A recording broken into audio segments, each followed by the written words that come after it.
more stories. ملك يجلس على عرشه وصليب ذهبي يضرب ما بين صدره، ويكلمه حارسه: يا هرقل العظيم، رجل بالخارج يحمل لك رسالة ويريد أن يسلمها لك بنفسه. فأشار لهم هرقل أن أدخلوه. دخل رجل يرتدي ملابس عربية وبيده رسالة، فقال الترجمان الموجود لذلك العربي: أعط الرسالة للحارس. فأبى وقال: لابد أن أسلمها في يد الملك. أخبر الترجمان الملك بأن العربي يريد تسليم الملك الرسالة في يده، فقدم الملك يده له إشارة أن أعطني الرسالة. فتقدم العربي وسلمه الرسالة. ثم بدأ هرقل يسأل والترجمان يترجم: من أنت؟ فأجاب العربي: أنا دحية الكلب، رسول من رسول الله صلى الله عليه وسلم لك. سلم هرقل الرسالة للترجمان وطلب منه قراءتها وترجمتها. فبدأ المترجم يقرأ ويترجم: بسم الله الرحمن الرحيم، من محمد عبد الله ورسوله إلى هرقل عظيم الروم، سلام على من اتبع الهدى. أما بعد، فإني أدعوك بدعاية الإسلام، أسلم تسلم، يؤتيك الله أجرك مرتين، فإن توليت فإن عليك إثم الأريسيين. قل يا أهل الكتاب تعالوا إلى كلمة سواء بيننا وبينكم ألا نعبد إلا الله ولا نشرك به شيئا ولا يتخذ بعضنا بعضا أربابا من دون الله، فإن تولوا فقولوا اشهدوا بأننا مسلمون. وانصرف دحية الكلب رضي الله عنه بعد أن أدى مهمته بنجاح. وهنا طلب هرقل من حراسه أن يأتوه ببعض العرب حتى يتأكد ممن أرسلها، فالنبوءات عنده موجودة بأن هذا الزمن خروج المسيح الأعظم، والأمر جد وليس بالهزل، فلعله يكون هو. فخرج الحراس يبحثون عن وفود العرب، وبالفعل كان من حظهم العظيم أن زعيم قريش أبا سفيان موجود في الشام مزامنة مع هذه الأحداث. فأخذه الحرس ومن معه من العرب لمقابلة هرقل. دخل الحارس وأخبر هرقل أنه أحضر له ما يريد. فدخل أبو سفيان ومن معه، وكان الترجمان بينه وبين أبي سفيان. فأمر هرقل أن يتقدم أبو سفيان، وطلب من الترجمان أن يخبر من خلفه أن هرقل سوف يسأل أبا سفيان بعض الأسئلة، فإن كذب في أي إجابة فليعلموه. وبدأ الحوار: هرقل، كيف نسبه فيكم؟ قال أبو سفيان: هو فينا ذو نسب. قال هرقل: فهل قال هذا القول من قبلكم أحد قط قبله؟ قال أبو سفيان: لا، لم يدعي أحد في تاريخ العرب النبوة. فقال هرقل: هل كان من آبائه من ملك؟ فقال أبو سفيان: لا. قال هرقل: أفأشراف الناس اتبعوه أم ضعفاؤهم؟ قال أبو سفيان: بل ضعفاؤهم. قال هرقل: أيزيدون أم ينقصون؟ قال أبو سفيان: بل يزيدون. قال هرقل: فهل يرتد أحد منهم سخطة لدينه بعد أن يدخل فيه؟ قال أبو سفيان: لا، لا يرتد منهم أحد. قال هرقل: فهل كنتم تتهمونه بالكذب قبل أن يقول ما قال؟ قال أبو سفيان: لا. قال هرقل: فهل يغدر؟ قال أبو سفيان: لا. ثم قال: ونحن منه في مدة لا ندري ما هو فاعل فيها. ثم قال هرقل: فهل قاتلتموه؟ قال أبو سفيان: نعم. فقال هرقل: فكيف كان قتالكم إياه؟ قال أبو سفيان: الحرب بيننا وبينه سجال. قال هرقل: بماذا يأمركم؟ قال أبو سفيان: يقول اعبدوا الله وحده ولا تشركوا به شيئا واتركوا ما يقول آباؤكم، ويأمرنا بالصلاة والصدق والعفاف والصلة. قال هرقل: سألتك عن نسبه فذكرت أنه فيكم ذو نسب، وكذلك الرسل تبعث في نسب من قومها. ثم قال: سألتك هل قال أحد منكم هذا القول قبله؟ فذكرت أن لا. لو كان قال أحد هذا القول قبله لقلت رجل يتأسى بقول قيل قبله، وسألتك هل كان من آبائه من ملك، فذكرت أن لا، فلو كان من آبائه من ملك قلت رجل يطلب ملك أبيه. وسألتك هل كنت تتهمونه بالكذب قبل أن يقول ما قال، فذكرت أن لا، فقد عرفت أنه لم يكن ليظهر الكذب على الناس ويكذب على الله. وسألتك أشراف الناس اتبعوه أم ضعفاؤهم، فذكرت أن ضعفاءهم اتبعوه وهم أتباع الرسل. وسألتك أيزيدون أم ينقصون، فذكرت أنهم يزيدون، وكذلك أمر الإيمان حتى يتم. وسألتك أيرتد أحد منهم سخطة لدينه بعد أن يدخل فيه، فذكرت أن لا، وكذلك الإيمان حين تخالط بشاشته القلوب. وسألتك هل يغدر، فذكرت أن لا، وكذلك الرسل لا تغدر. وسألتك بماذا يأمر، فذكرت أنه يأمركم أن تعبدوا الله ولا تشركوا به شيئا، وينهاكم عن عبادة الأوثان، ويأمركم بالصلاة والصدق والعفاف والصلة. فإن كان ما تقوله حق فسيملك موضع قدم هاتين. وقد كنت أعلم أنه خارج، لم أكن أظن أنه منكم، فلو أني أعلم أني أخلص إليه لتجشمت لقاءه، ولو كنت عنده لغسلت عنه قدميه. ثم صرح لهم هرقل في الانصراف بعد أن تأكد له صدق الرجل، حيث أنه لم يكذبه من خلفه. ثم استدعى هرقل كبير أساقفة الرومان سغاطر، فدخل عليه فعرض عليه هرقل الكتاب. فلما قرأ الأسقف الكتاب قال: هو والله الذي بشرنا به موسى وعيسى الذي كنا ننتظر. قال هرقل: فما تأمرني؟ فقال الأسقف: أما أني فإني مصدقه ومتبعه. فقال قيصر: أعرف أنه كذلك، ولكني لا أستطيع أن أفعل، وإن فعلت ذهب ملكي وقتلني الروم. انصرف سغاطر ووقف أمام نافورة المياه المتواجدة أمام القصر وقال: يا معشر الروم، يا معشر الروم، يا معشر الروم. فتجمع الناس مسرعين حوله فكلمهم قائلا: إنه قد جاءنا كتاب من أحمد يدعون فيه إلى الله عز وجل، وإني أشهد أن لا إله إلا الله وأن أحمد عبده ورسوله. فما إن فرغ سغاطر من قولته تلك حتى وثب عليه من كانوا يسجدون له من قبل، وثبة رجل واحد فضربوه وهو يقول بصوت أنهكه الضرب: أشهد أن لا إله إلا الله وأشهد أن أحمد رسول الله. وظل يرددها إلى أن فاضت روحه إلى بارئها.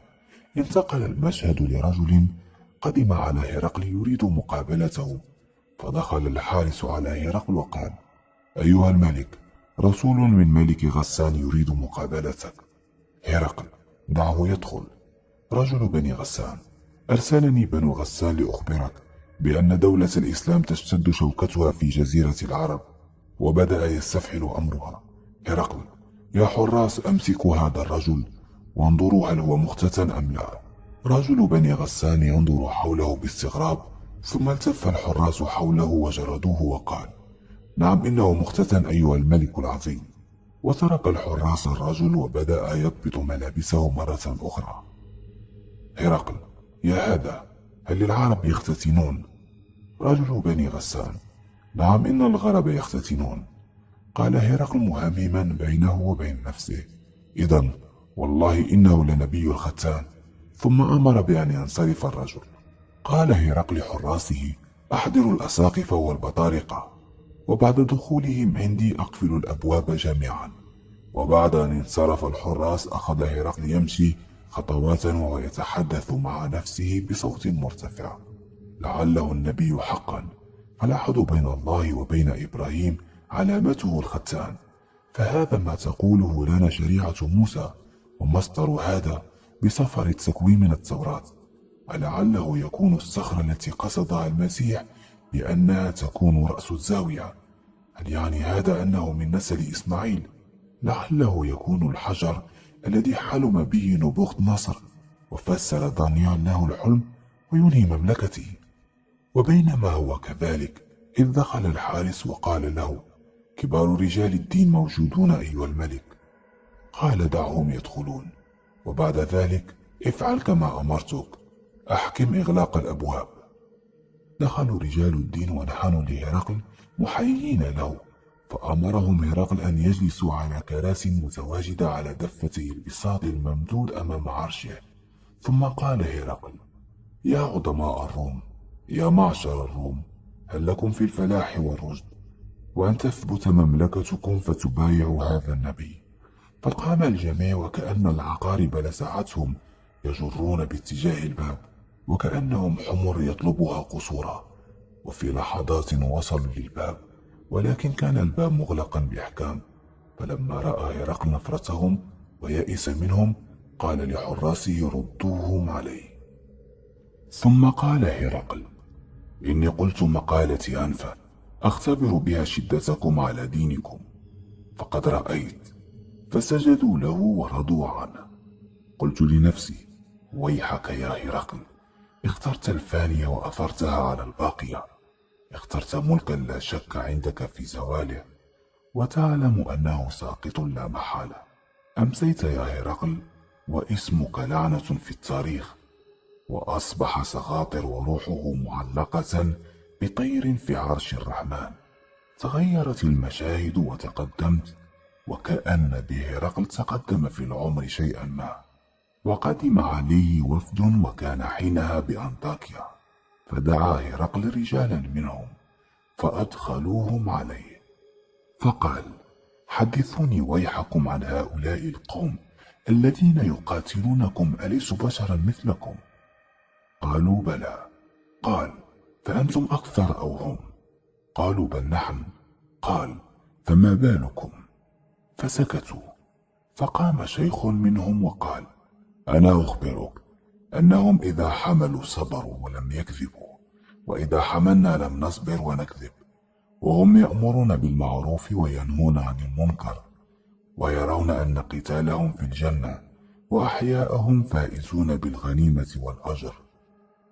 فقال: يا شيخ، لقد صدقتني، ولأخرجن من هذه القرية، وما لي في صحبتكم من حاجة، ولا في قتال القوم من أرب. فقال ذلك الشيخ: أنشدك الله ألا تدع سوريا جنة الدنيا للعرب وتخرج منها ولم تعذر. فقال: قد قاتلتم بأجنادين ودمشق وفحل وحمص، كل ذلك تفرون ولا تصلحون. فقال الشيخ: أتفر وحولك من الروم عدد النجوم، وأي عذر لك عند النصرانية؟ فأرسل هرقل إلى روميا وقسطنطينية وأرمينيا وجميع الجيوش، وقال لهم: يا معشر الروم، إن العرب إذا ظهروا على سوريا لم يرضوا حتى يمتلكوا أقصى بلادكم، ويسبوا أولادكم ونساءكم، ويتخذوا أبناء الملوك عبيدا. فامنعوا حريمكم وسلطانكم، وأرسلوهم نحو المسلمين. انتقل المشهد لواد واسع يقع بين جبال من 3 جهات، يمتلئ الوادي بجمع غفير من الجنود، يحملون أعلاما لونها أبيض وصليبا أحمر وبه حرف ب باللون الأحمر، فعلمت أنها جنود الإمبراطورية البيزنطية. صوت فارس يصيح: أيها القائد بهان، إن جنود المسلمين أغلقوا الطريق وسدوه، وعسكروا بعدما عبروا النهر، ولا يوجد أمامنا رجعة إلا بقتالهم. بهان يبتسم ويقول: كم عددهم؟ الفارس: قدرنا عددهم بنحو 36,000 يا سيدي.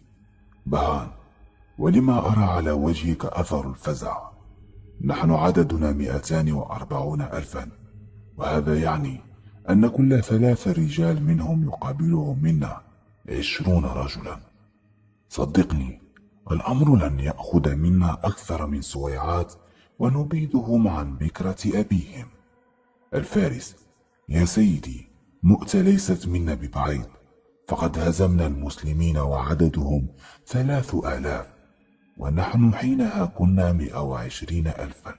ولن أتكلم عن المعارك الأخرى، فأنت تعلمها جيدا. بهان صارخا: ويحك، لا تبث روح الهزيمة في الجنود، سنمحو بهذه المعركة آثار الهزائم السابقة، لا شك لدي في هذا.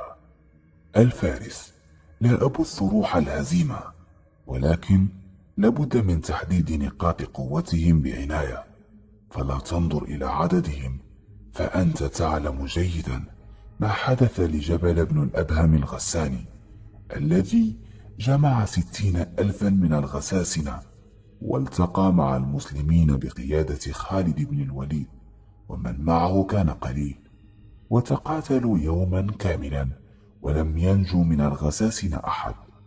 بهان، هؤلاء كانوا عربا، أما نحن فالروم، ونحن أهل الحرب.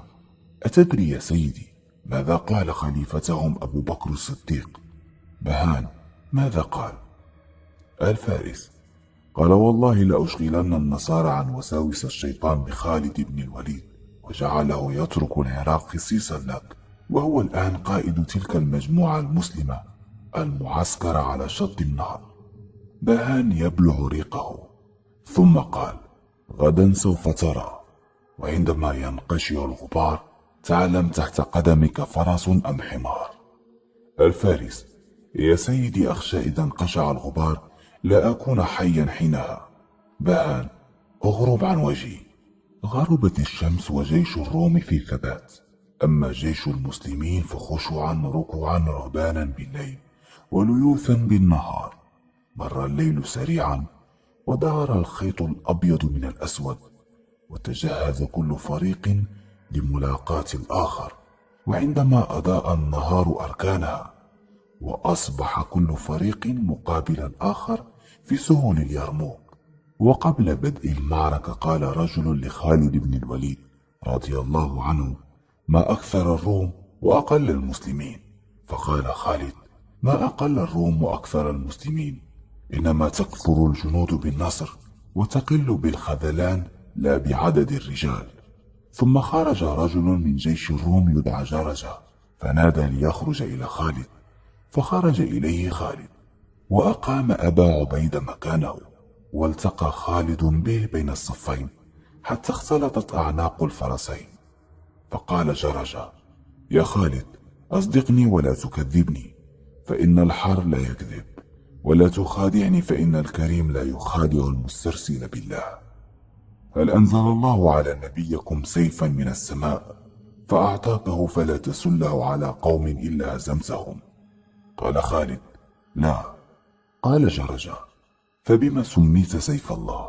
قال خالد رضي الله عنه: إن الله عز وجل بعث فينا نبيه فدعانا فنفرنا عنه ونأينا عنه جميعا، ثم إن بعضنا صدقه وتبعه، وبعضنا باعده وكذبه، فكنت في من كذبه وباعده وقاتله، ثم إن الله أخذ بقلوبنا ونواصينا فهدانا به فتبعناه، فقال صلى الله عليه وسلم: أنت سيف من سيوف الله سله الله على المشركين، ودعا لي بالنصر فسميت سيف الله بذلك، فأنا من أشد المسلمين على المشركين. قال جرجة: صدقتني. ثم أعاد عليه جرجة: يا خالد أخبرني، إلى ما تدعوني؟ قال خالد رضي الله عنه: إلى شهادة أن لا إله إلا الله وأن محمدا عبده ورسوله، والإقرار بما جاء به من عند الله. قال جرجة: فمن لم يجبكم؟ قال خالد: فالجزية ونمنعهم. قال جرجة: فإن لم يعطها؟ قال خالد رضي الله عنه: نؤذنه بحرب ثم نقاتله. قال جرجة: فما منزلة الذي يدخل فيكم ويجيبكم إلى هذا الأمر اليوم؟ قال خالد رضي الله عنه: منزلتنا واحدة، فيما افترض الله علينا شريفنا ووضيعنا وأولنا وآخرنا. ثم أعاد عليه جرجة: هل لمن دخل فيكم اليوم يا خالد مثل مالكم من الأجر والذخر؟ قال خالد: نعم وأفضل. قال جرجة: وكيف يساويكم وقد سبقتموه؟ قال خالد رضي الله عنه: إن دخلنا في هذا الأمر وبايعنا نبينا ووحيد بين أظهرنا، تأتيه أخبار السماء ويخبرنا بالكتب ويرينا الآيات، وحق لمن رأى ما رأينا وسمع ما سمعنا أن يسلم ويبايع، وإنكم أنتم لم تروا ما رأينا ولم تسمعوا ما سمعنا من العجائب والحجج، فمن دخل في هذا الأمر منكم بحقيقة ونية كان أفضل منا. قال جرجة: بالله لقد صدقتني ولم تخادعني ولم تؤلفني. قال خالد: بالله لقد صدقتك، وما بي إليك ولا إلى أحد منكم وحشة، وإن الله لولي ما سألت عنه. فقال جرجة: صدقتني. وقال بترس ومال مع خالد وقال: علمني الإسلام. فمال به خالد إلى فسطاطة، فشن عليه قربة من ماء ثم صلى ركعتين. وعند هذا الموقف حملت الروم على المسلمين حملة رجل واحد، فكاد المسلمون أن ينهزموا، وحميت الحرب وقامت على ساق. فنادى عكرمة: قاتلت مع رسول الله صلى الله عليه وسلم في كل موطن، وأفر منكم اليوم من يبايع على الموت. فبايعه 400 من وجوه المسلمين وفرسانهم، فبايعه عمه الحارث بن هشام وضرار بن الأزور، فاستبسلوا وقاتلوا قدام قسطاط خالد حتى أثبتوا جميعا جراحا. وأتى خالد بعكرمة جريحا فوضع رأسه على فخذه، وبعمرو بن عكرمة فوضع رأسه على ساقه، وجعل يمسح عن وجههما ويقطر الماء في حلقهما. وما لبث وقتا حتى استشهدا. ثم رأيت رجلا من صفوف المسلمين انطلق كالأسد يحمل سيفين، وكأنه سهم خرج من قوس، أو كأنه حجارة من سجيل أطلقت بمنجنيق، يسحب طرفه 1000 رجل، لا يوقفه شيء، يقاتل عن يمينه وعن يساره. إنني أعلم من هو، أشاهده وأقول: البطل يولد رجلا. حضر بذهني عندما كان هذا البطل غلاما صغيرا يهرول في وديان مكة شاهرا سيفه في يده، فيراه كفار قريش فيتعجبوا. الغلام معه السيف، وأثناء تجوال الغلام بسيفه في شوارع مكة إذ برسول الله يراه، فيسأله عن سبب إشهاره للسيف، فيقول: يا رسول الله، سمعت أن الكفار أخذوك. فيقول له رسول الله صلى الله عليه وسلم: وماذا كنت صانعا؟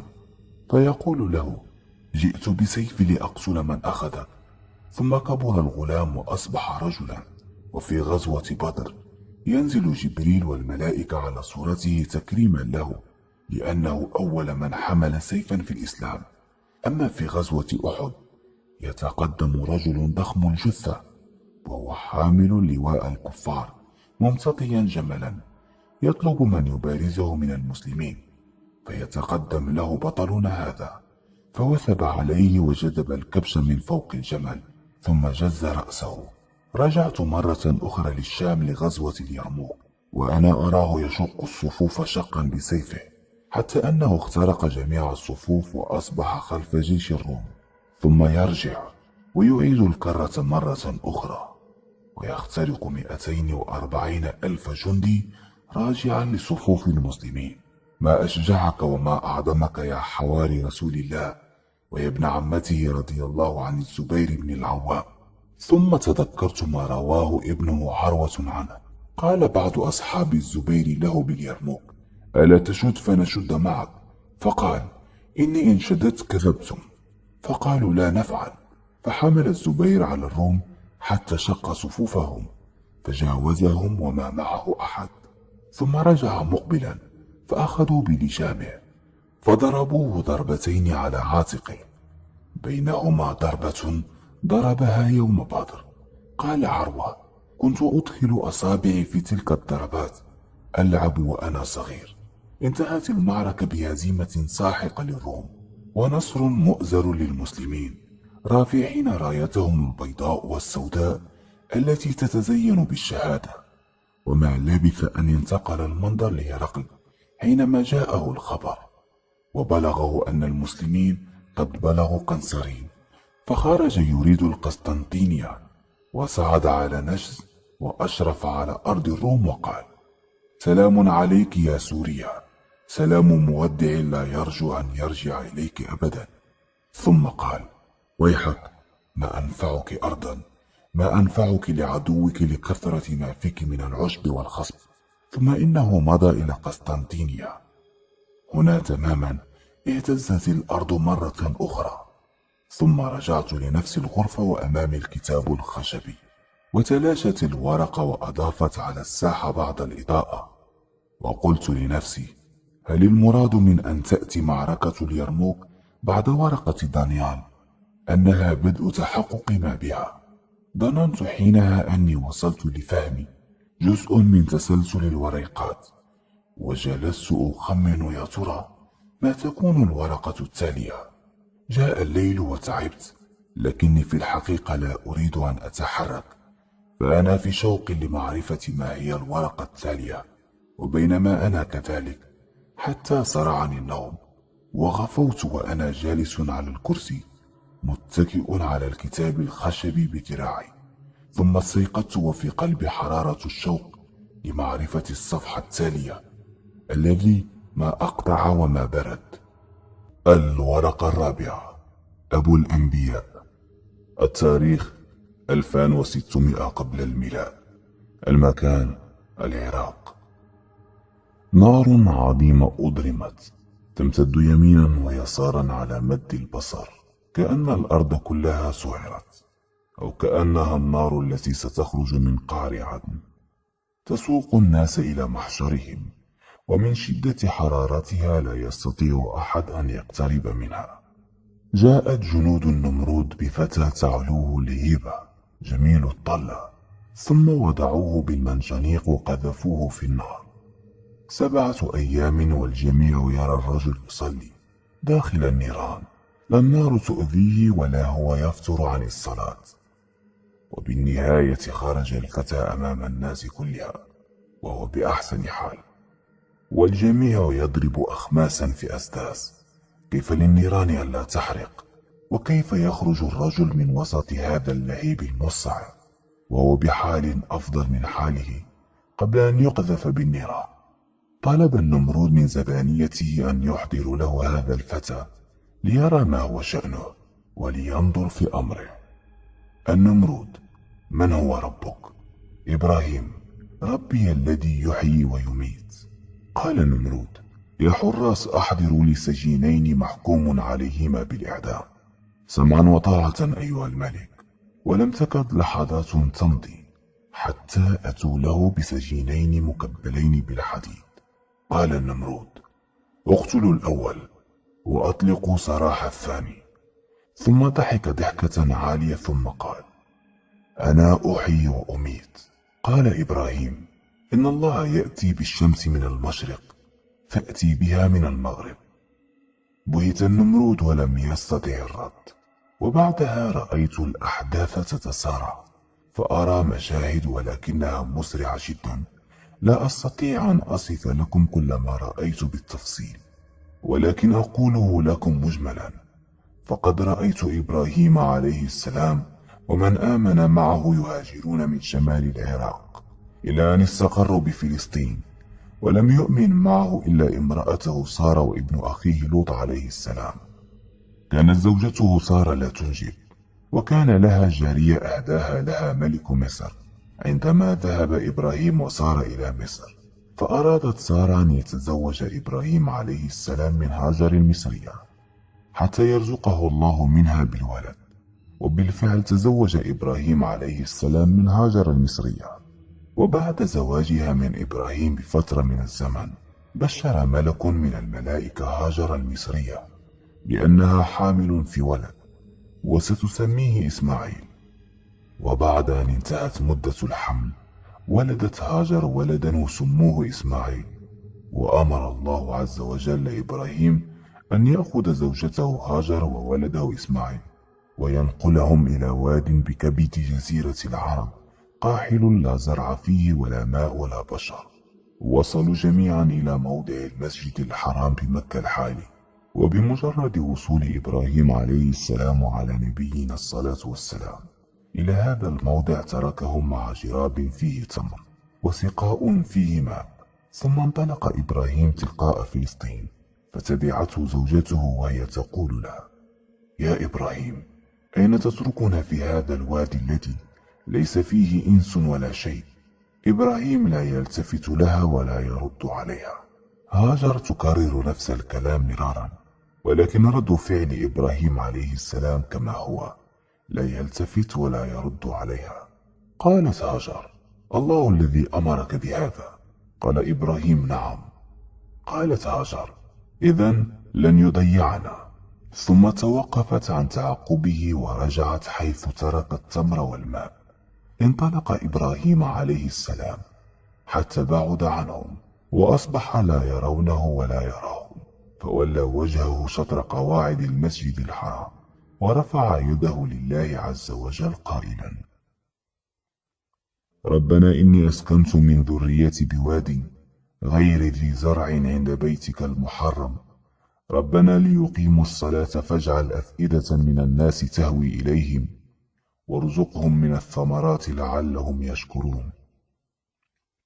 أما هاجر فجلست عند التمر والماء، وجلست ترضع ابنها إسماعيل وتشرب من ذلك الماء، حتى إذا نفد ما في السقاء عطشت وعطش ابنها، وجعلت تنظر إليه وهو يتلوى من العطش، فتركت ولدها كراهية أن تنظر إليه، وقامت لتبحث عن ماء، فوجدت الصفا أقرب جبل في الأرض يليها، فصعدت عليه وجلست تنظر بالوادي الذي خلفه لعلها تجد أحدا، فلم تجد أحد، فهبطت من الصفا حتى استوت الأرض، فجلست تهرول هرولة الإنسان المجهد حتى تجاوزت الوادي، ثم أتت المروة، فصعدت المروة ونظرت هل ترى أحدا، فلم ترى أحدا، ففعلت ذلك 7 مرات، وبعد إتمام 7 أشواط توجهت لولدها، فإذا هي تسمع صوت، وإذ بجبريل عليه السلام عند الولد، فضرب جبريل الأرض بقبضته فانفجرت منها الماء، ثم قال جبريل لها: لا تخاف هذه الصحراء القاحلة الخالية من البشر، فإنها هنا بيت الله، سوف يبنيه هذا الغلام وأبوه، وإن الله لا يضيع أهله. ومر وقت يسير، وإذ بنفر من جرهم يمرون بجانب الوادي، فوجدوا الطير يحوم في سماء الوادي، فقالوا: هذا دليل وجود ماء. قال بعضهم: نحن نعرف هذا الوادي جيدا، فهو واد قحل لا ماء به. فأرسلوا أحدهم للوادي ليتأكد هل به ماء أم لا، وماء وصل حتى وجد الوادي تغمره المياه، فهرول مسرعا إلى القوم يخبرهم بوجود الماء، فاستأذن القوم من هاجر أن يسكنوا بهذا الوادي، فوافقت بشرط أن يكون الماء لها ولابنها، فقبلوا ذلك. ونشأ وسطهم إسماعيل وتعلم منهم العربية، وبعدما أصبح إسماعيل قادرا على تحمل المشقة، أتى إبراهيم عليه السلام مكة، ودار هذا الحوار بينه وبين فلدة كبده إسماعيل. قال إبراهيم: يا بني، إني أرى في المنام أني أذبحك، فانظر ماذا ترى. قال إسماعيل: يا أبت افعل ما تؤمر، ستجدني إن شاء الله من الصابرين. يا أبت ليس لي غير هذا الثوب الأبيض، ولا يوجد شيء تكفنني به بعد ذبحي غير هذا الثوب، فسوف أخلعه كي تكفني فيه. وبينما يسوق إبراهيم ابنه إسماعيل إلى الذبح، ظهر لهما الشيطان ويقول لإبراهيم: أتذبح ابنك فلدة كبدك؟ فرماه إبراهيم ب7 جمرات، وظهر له عند العقبات وهو يرميه عند كل عقبة ب7 جمرات. فلما انتهى إبراهيم إلى جبل المروة وقيد ابنه إسماعيل وتل ابنه للجبين، نودي من خلفه: قد صدقت الرؤيا، إن كذلك نجزي المحسنين. ثم فدى الله عز وجل إسماعيل بكبش عظيم، وبشر الله إبراهيم أن النبوة ستكون في نسله، ولن يخرج نبي إلا من نسله، وأنه سيبارك على إسماعيل ويجعل من صلب هذا الغلام أمة عظيمة كبيرة مثمرة تملك الأرض. ومن الفلاة القاحلة الكالحة إلى أرض الزيتون، حيث كان يسكن إبراهيم مع زوجته سارة. وأما لوط كان بسدوم في الأردن. وبينما إبراهيم جالس بخيمته إذ وجد 3 من الرجال لهم هيئة حسنة ويعلوهم الهيبة، وألقوا السلام على إبراهيم، ورد إبراهيم عليهم السلام، واستضافهم وأجلسهم تحت شجرة بجوار الخيمة، وأمر غلامه أن يأتي بعجل ويقوم بشيئه، ولما طاب العجل قدمه لهم ودعاهم كي يأكلوا منه، وفوجئ أنهم لا يأكلون، فخاف منهم وتيقن أنهم ينون له شرا لعدم أكلهم من طعامه. ولما رأوا علامات القلق والخوف تظهر على إبراهيم عليه السلام طمأنوه وبشروه بغلام تلده سارة عن قريب، ويكون اسمه إسحاق. وسمعت سارة هذا الكلام وهي في الخيمة فضحكت، وضربت وجهها بيدها من المفاجأة. ثم أخبرت الملائكة أن الله أرسلها لتنزل العذاب بأهل سدوم. قال إبراهيم: إن فيها لوطا. قالوا: نحن أعلم بمن فيها، لننجينه وأهله إلا امرأته كانت من الغابرين. جلس إبراهيم يناجي ربه ويجادله في قوم لوط. قال إبراهيم: يا رب، عسى أن يكون بقرية لوط 50 من المؤمنين، أفتهلك القرية ولا تعفي عنها من أجل 50 من المؤمنين؟ فأوحى الله له أنه لا يوجد بالقرية 50 من المؤمنين. فقال إبراهيم: يا رب، ربما نقص 50 5. فأوحى الله له أنه لا يوجد بالقرية 45 من المؤمنين. وجلس إبراهيم عليه السلام ينقص 5 ثم 5 حتى وصل إلى 10. فأوحى الله له لو كان بها 10 من المؤمنين لما أهلكهم. ثم أوحى له الله: يا إبراهيم، أعرض عن هذا، إنه قد جاء أمر ربك وإنهم آتيهم عذاب غير مردود. وأنزل الله العذاب بقوم لوط، وما هي إلا أشهر قليلة وإذ بسارة تدعو إسحاق. وأخبر الله إبراهيم أن نسله من إسماعيل وإسحاق سوف يرث الأرض التي بارك فيها فلسطين، وأن هناك علامة على ذلك الوعد الذي وعده الله هو الختان لكل ذكر، وأن من لا يختن يكون نقض العهد. نرجع مرة أخرى إلى تلك الصحراء القاحلة الكالحة، وإذا بإسماعيل قد شب وكبر، وقد كان بارعا في الرمي بالقوس، وأعجب به أهل جرهم وزوجوه منهم. وبعد زواجه ماتت أمه هاجر، ثم أتى إليه أبوه إبراهيم وقام ببناء بيت الله الحرام على قواعده التي بناها آدم من قبل، ودعا الله بأن يرزقهم الذرية الصالحة، وأن يبعث في هذه الذرية رسولا منهم يتلو عليهم الآيات ويعلمهم الكتاب والحكمة. وهكذا وتحققت نبوءة جبريل لهاجر. وبعد هذا تغير المنظر حولي، ورجعت لنفس البيت والورقة تختفي من يدي وتتحول إلى ضياء انتثر في البيت، وما هي إلا لحظات حتى تجمع الضوء وكون عبارة لامعة تتلألأ في سقف هذا البيت، نصها النبوءة. أصبت بالحيرة وجلست أتدبر لما كونت الورقة الرابعة بضوئها كلمة النبوءة، وما علاقة الورقة الخاصة بقصة هرقل ومعركة اليرموك وهزيمة الروم بورقة إبراهيم عليه وعلى نبينا الصلاة والسلام. نعم، تذكرت الختان عندما قال هرقل ملك الختان. جلست أرتب أفكاري وأدونها، فلربما أستطيع الوصول لفهم ترتيب هذه الورقات وأفهم القصد منها.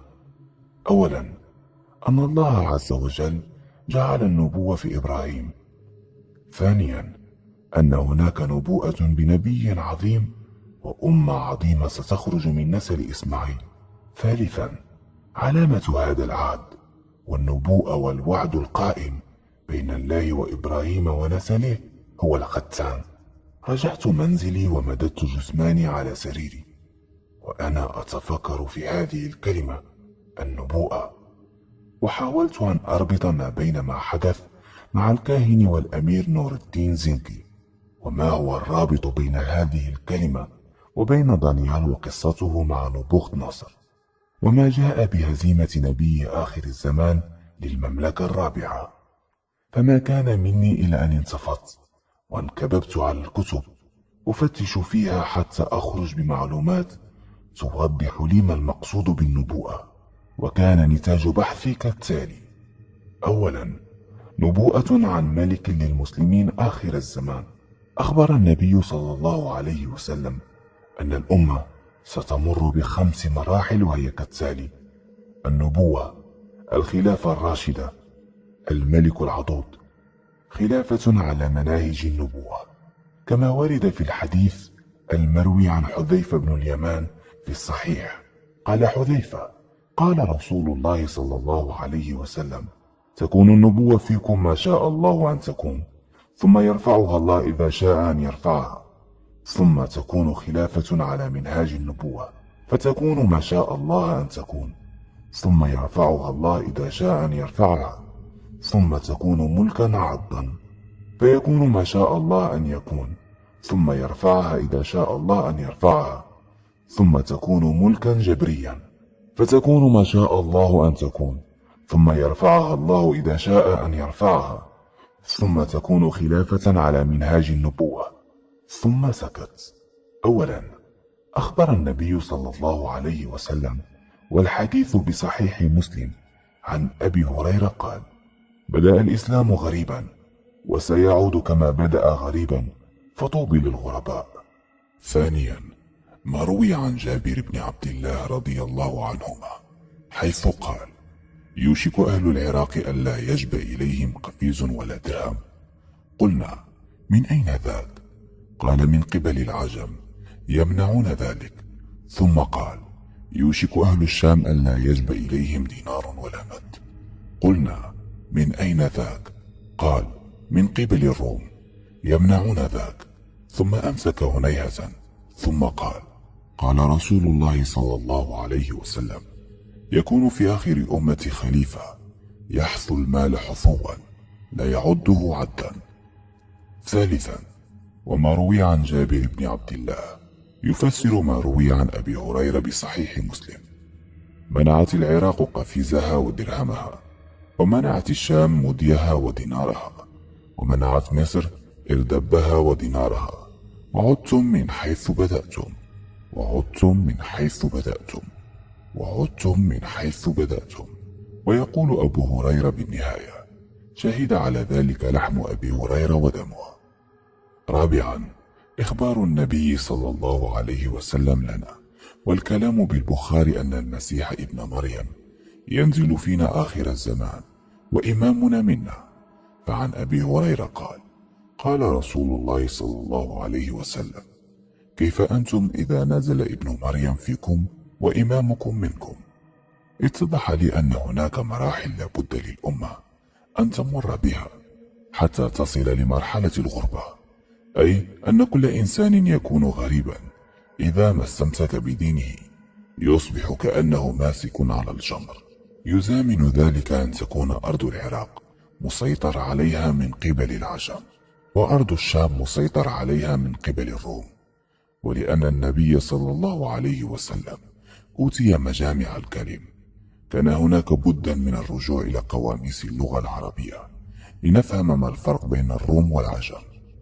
فاتضح لي أن العجم هم فارس، والروم هم نسل الروم بن العيس بن إسحاق. فالألفاظ إشارتها واضحة بينة جلية.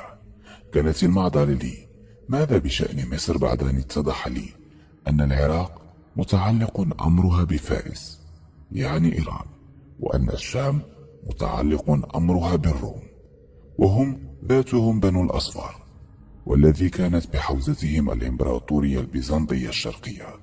بعد هذا ومع غربة الإسلام يظهر الإمام أو الخليفة الذي يصلي خلفه النبي عيسى بن مريم صلى الله عليه وسلم. ثانيا، نبوءة المسيح. بالنسبة لليهود هو ملكهم ومخلصهم الذي سيقيم دولة إسرائيل العظمى ويرجع لهم مجدهم الدنيوي، ولأنهم قوم مغضوب عليهم لمعرفتهم الحق وعدم اتباعه. كان نتاج ذلك أنهم سيتبعون الدجال على أنه ملكهم المخلص آخر الزمان، والذي تحدث الكاهن أنه سيجمع فلولهم وهو بالحقيقة سيكون الدجال نفسه. بالنسبة للنصارى هو المسيح عيسى بن مريم، الذي في زعمهم أنه صلب وقتل على الصليب من أجل تكفير خطيئة البشرية التي ورثوها عن آدم بسبب أكله من التفاحة ومخالفة أمر الرب، فحمل جميع بني آدم خطيئته. وكان لابد في حد زعمهم أن يصلب ابن الإله من أجل أن يغفر لهم الرب.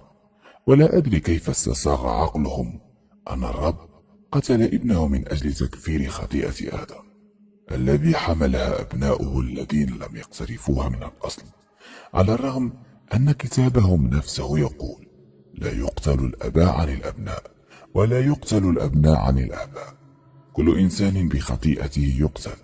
بالنسبة للمسلمين يعتقدون أن المسيح هذا ليس بأي حال غير النبي محمد صلى الله عليه وسلم، وأن التوراة والإنجيل والزبور قد وردت فيهم صفة ونعته بخبر يقين مستمد من كلام الله عز وجل. الذين يتبعون الرسول النبي الأمي الذي يجدونه مكتوبا عندهم في التوراة والإنجيل، يأمرهم بالمعروف وينهاهم عن المنكر، ويحل لهم الطيبات ويحرم عليهم الخبائث، ويضع عنهم إصرهم والأغلال التي كانت عليهم. فالذين آمنوا به وعزروه ونصروه واتبعوه النور الذي أنزل معه أولئك هم المفلحون. وقوله جل في علاه: وإنه لفي زبر الأولين، أولم يكن لهم آية أن يعلمه علماء بني إسرائيل. وبعد أن دونت ملاحظاتي أخذ مني النوم مأخذا، ولما أتى الصباح وأشرقت الشمس كنت مستعدا أن أعيش صفحة أخرى مع هذا الكتاب، وما كان مني إلى أن انطلقت إلى مكان الكتاب ليكون لي موعد مع صفحة جديدة. زوبعة من الرياح تجتاح الصحراء، والغبار يرتفع حتى أن الشمس لا ترى. كان النهار ذا لون أحمر، ووسط هذه الأجواء بالكاد رأيت خيمة. اقتربت رويدا رويدا، واخترقت بجسمي جدار الخيمة لأجد نفس الغلام الذي كان بجانب موسى عند موته، إلى أنه أصبح رجلا تقريبا. كان يبدو أنه بالعقد السادس من عمره، وحوله نفر من بني إسرائيل يحدثهم. وأول ما سمعته كانت هذه الجملة: اليوم أتممنا 40 سنة غير منقوصة. وهنا قلت لنفسي: ما الحكاية وما المراد؟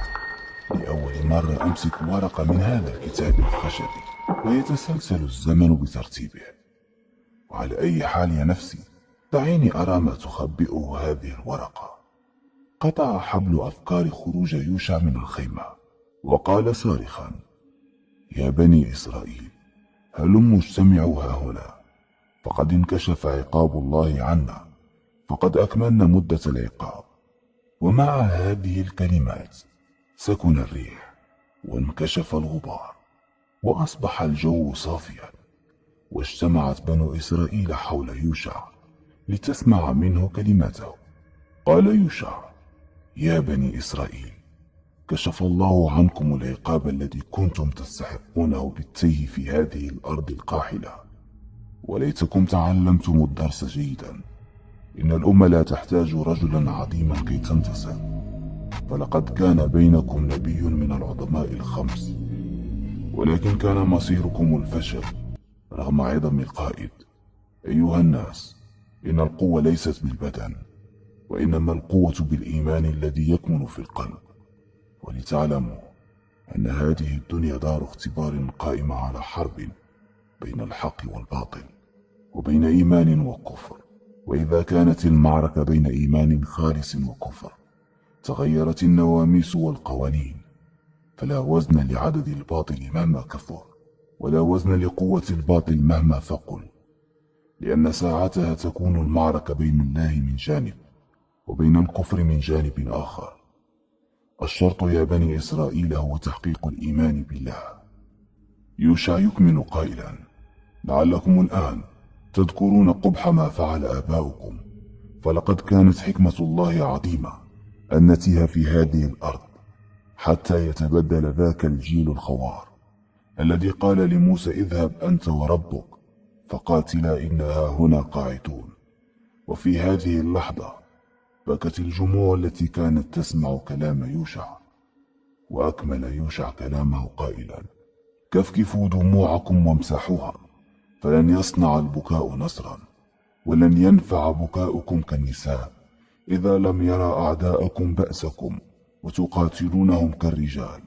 فقد أزف الوقت وحان، وإن لنا مع بني كنعان في فلسطين حرب، نكون على حق وهم على الباطل، وإن الله لناصرنا لا محالة.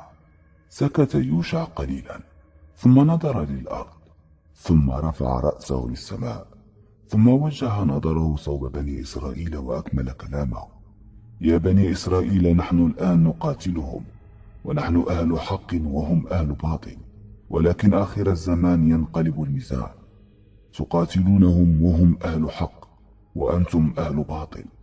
علامة الدهشة ترتسم على وجوه القوم، ويخرج صوت من بينهم لم أستطع تحديد قائله: كيف هذا يا نبي الله؟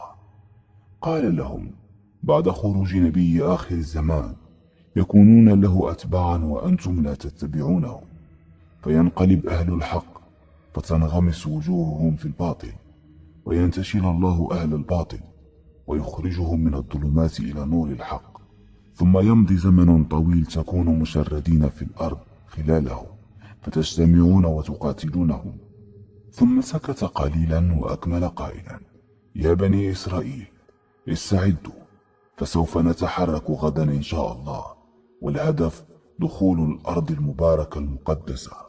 دخل الليل وساد السكون أرجاء هذه الصحراء، وأنا أنتظر حتى يخرج النهار فأرى ماذا يصنعون. ثم نظرت للسماء، وكان منظر السماء رائعا، فالنجوم تتلألأ مزينة قبة السماء. وبينما أنا أنظر للنجوم فوجئت بالسماء تتموج كموج البحر، والأرض تختفي من تحتي، ورأيت نهرا ينفجر من وسط السماء.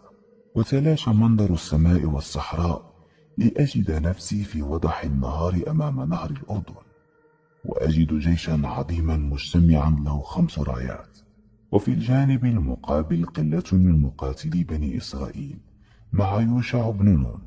اقتربت إلى جانب بني إسرائيل، وإذا يوشع بن نون يقول لهم: يا قومي، هذا يوم من أيام الله، ليرى الله منكم ماذا تصنعون. لا يغرنكم تجمع ملوك بني كنعان 5، لا يغرنكم عدتهم وتعدادهم. أحضروا تابوت العهد. فحمله الجنود، ثم فتحه يوشع ولمس الألواح وقال: اللهم بحق هذه التوراة التي كتبتها بيدك وأنزلتها على عبدك موسى أن تنصر هذه العصابة المؤمنة، اللهم إن هلكت هذه العصابة فلن تعبد في الأرض. ثم التفت إلى بني إسرائيل وقال لهم: احملوا التابوت في مقدمة الجيش، واستفسحوا عليهم بكلام الله، وخاب كل جبار عنيد. مع هذه الكلمات الرائعة تحرك بنو إسرائيل نحو جيش بني كنعان، والتابوت محمولا في مقدمة الجيش. وعندما قربوا من النهر وقف شلال الماء النازل، وكأنه قد تجمد ويبس النهر وعبر الجيش، وبنو كنعان ينظرون لهذا المنظر المهيب وكأنهم سيقاتلون الجان. على الغبار في السماء بعدما اصطكت السيوف وتقارعت الصوارم وأزهقت بسمر الحراب النفوس. ومع مضي الوقت وقرب غروب الشمس كانت الكفة الراجحة في المعركة هي كفة بني إسرائيل، ولكن الحروب قديما كما أعلم كانت تنتهي مع غروب الشمس، ويؤجل الاشتباك مرة أخرى لصباح اليوم التالي إن لم ينتصر أحد الطرفين على الآخر. يلفت انتباهي يوشع بن نون وهو شاخص ببصره للسماء ويصرخ ويقول: أيتها الشمس، إني مأمور وإنك مأمورة، اللهم أمسكها علي. وقفت الشمس ولم تغرب، ومضت صويعات من القتال، والشمس الثابتة مكانها لا تتحرك. ثم فتح الله على بني إسرائيل، فمحقوا الكنعانيين وقتلوا السواد الأعظم من جيشهم، وفر منهم من فر. فور انتهاء المعركة توجه الجيش إلى بيت المقدس، حيث صلوا هناك في المسجد الذي بناه إبراهيم نبي الله مع ابنه إسماعيل. وبعد انتهاء الصلاة تبدل المشهد، حيث أجد يوشع بن نون على فراش الموت وحوله بنو إسرائيل، فأوصاهم قائلا: يا بني إسرائيل، لا تعبدوا إلا الله. يا بني إسرائيل، حافظوا على تابوت العهد واتقوا الله. يا بني إسرائيل، اعلموا أن من علامات نهايتكم أن تتخذوا إلها آخر غير الله. يا بني إسرائيل، اعلموا أن الله لم يره أحد قط، وأن الله فوق السماء مستو على عرشه، فلا تنخدعوا بأي أحد يأتي ويقول لكم أنا الله، وإني محذر لكم من أن تفتنوا وتضلوا، ولكن قدر الله نافذ، ورفعت الأقلام وجفت الصحف. ثم مات يوشع بن نون، وقام بنو إسرائيل بتكفينه وتغسيله، ثم الصلاة عليه، وقاموا بدفنه في أرض كنعان. تلاشت الورقة من يدي واختفت، ورجعت للساحة الفارغة صاحبة الطاولة التي يعلوها الكتاب الخشبي. وهنا راودتني فكرة أن أقوم بفتح آخر صفحة لأعلم ما هي القصة الأخيرة، وأطفئ الأفكار التي تراود عقلي وتتلاعب به. الفكرة فعلا قد استهوتتني، ومددت يدي كي أفعل ذلك، ولكن تراجعت مرة أخرى، وقلت أخشى أن يختفي الكتاب كله بمجرد الانتهاء منها، ويضيع علي معرفة ما كان موجودا بالصفحات الأخرى.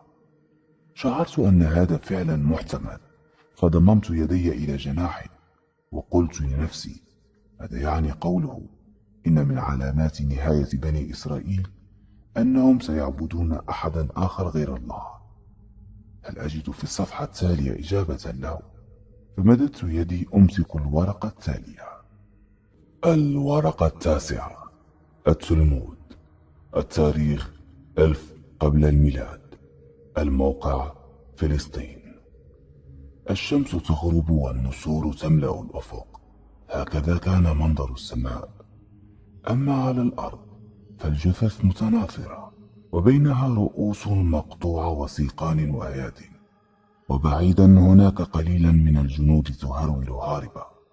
وفي وسط هذا المنظر الدموي رجل ضخم الجثة طويل البنيان، يمسك بيديه حربة مرتكز بها على الأرض، وفي أعلى تلك الحربة رأس لقتيل، تخرج من قحفها سنان الحربة، والدماء تملأ لحية المقتول، ولسانه متدل من بين شقيه يقطر دما على يد ذلك الرجل الضخم.